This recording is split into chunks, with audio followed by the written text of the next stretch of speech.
So I'm here at EGX with Jack from Innocent Devils. One of the things that I keep getting asked from you guys is how to get into the gaming industry, and there's some really cool people here, some really great indie devs, some really small people, also some universities and educational people here as well. And one of the things we wanted to ask Jack was how we got into the industry and stuff like that. So can you give us a bit of background as to who you are, what you do, and kind of go from there? Yeah, sure. Well, I've always been into games, always played games.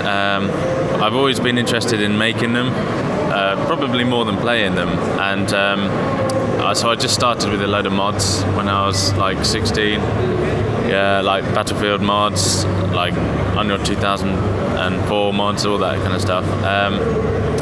And basically, I just thought, right, I want to make a game. And so I just picked up a load of stuff that I needed to do and just started making them.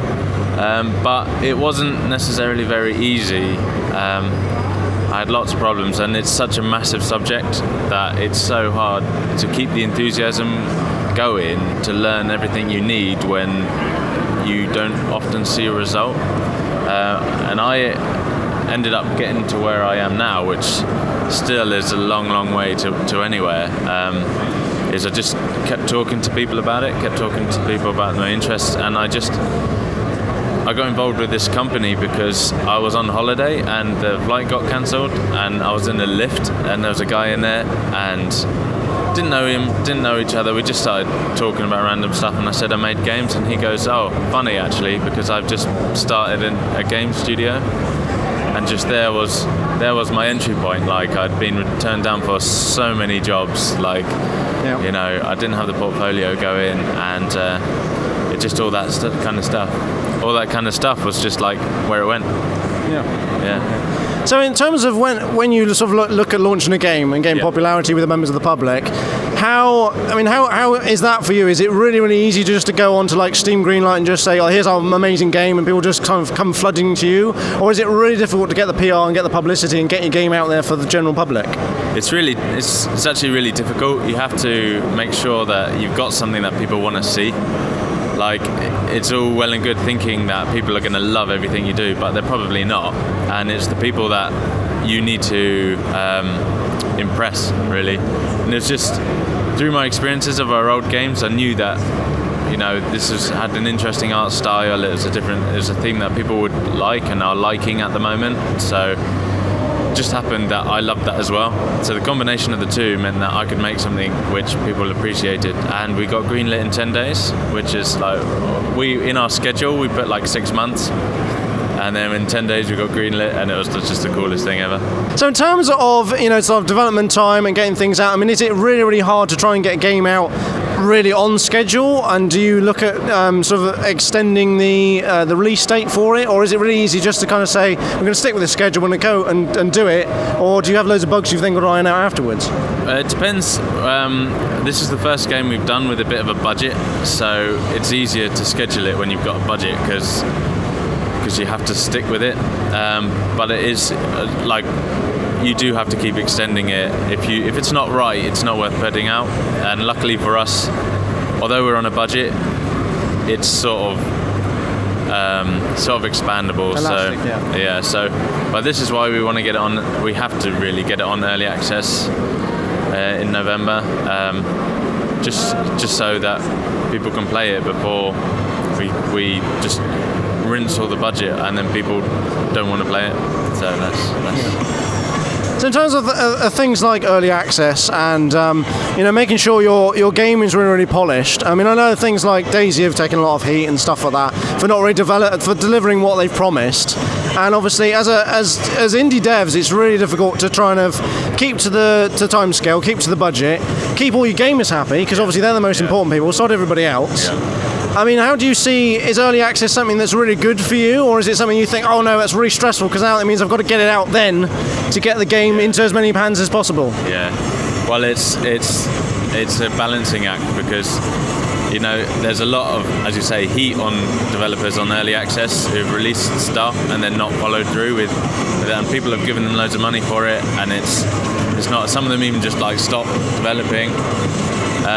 But then at the same time, there's the other half who, like us, we want to make a really cool game, and we want to make a cool game that gamers like, and we're only going to be able to get that if they play the game. But at the same time, like, our budget is so low that we can't spend 2 years developing this one game for a release. It's just not viable for us. So it works like as a business model for us, and it works for us because the gamers can see the game before it's overdeveloped, and we can get that all important feedback. But I can totally see why there's so much conflict with it.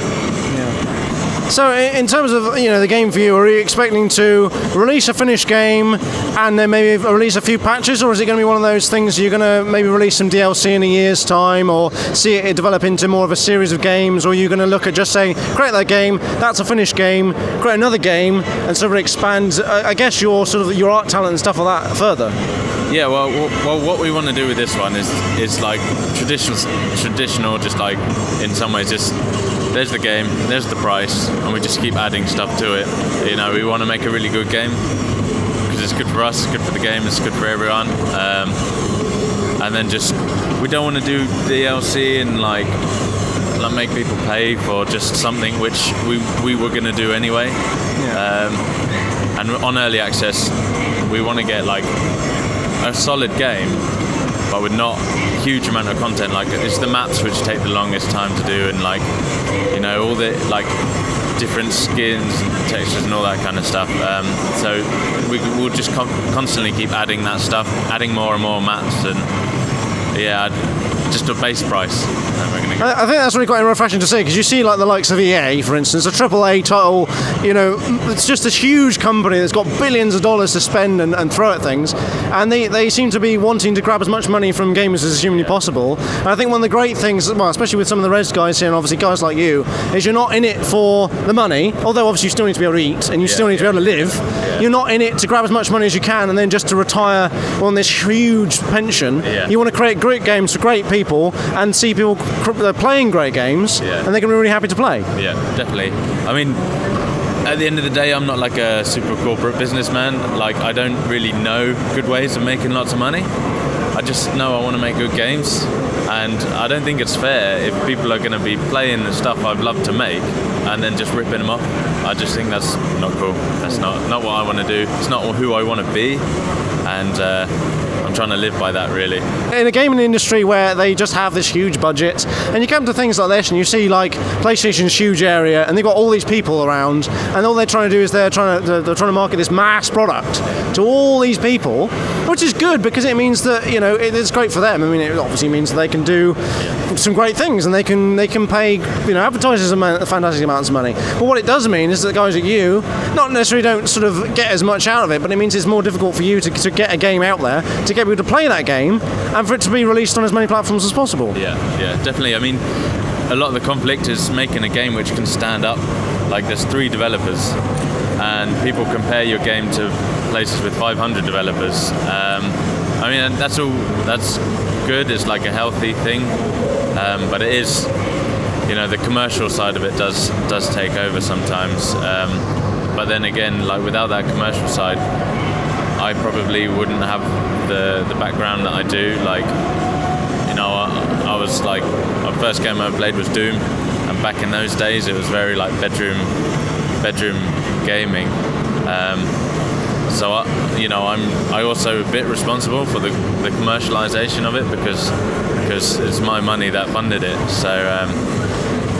So it's kind of a double-edged sword. Like I'm here with Epic Games brought me here, massive company, but like I've met them, like I know their names, they brought me here, they've been amazing. So I think it's easy to see this like corporate demon, but at the same time they're all people, and most of them actually really cool and have been really helping me out and like supporting me and my team, which has been perfect. So I'm sort of like on an edge. I don't really know what to think of these sort of things. But I mean, my experience is I've been very lucky, but I know it's not been the case for other people. So. Because I think one of the things that, I mean, if you look at like the likes of Steam, for instance, I think one of the great things with that, and with you look, I mean, for instance, things like Euro Truck Simulator, great indie developer game, something that's just like cute, and things like Minecraft as well, equally. And I think stuff like that are taking off because people don't necessarily care about graphics anymore. Like, yeah, great, you can have something that runs 60 frames a second and looks great on your 4K TV. Maybe if you have a PC, it's got decent enough graphics for it.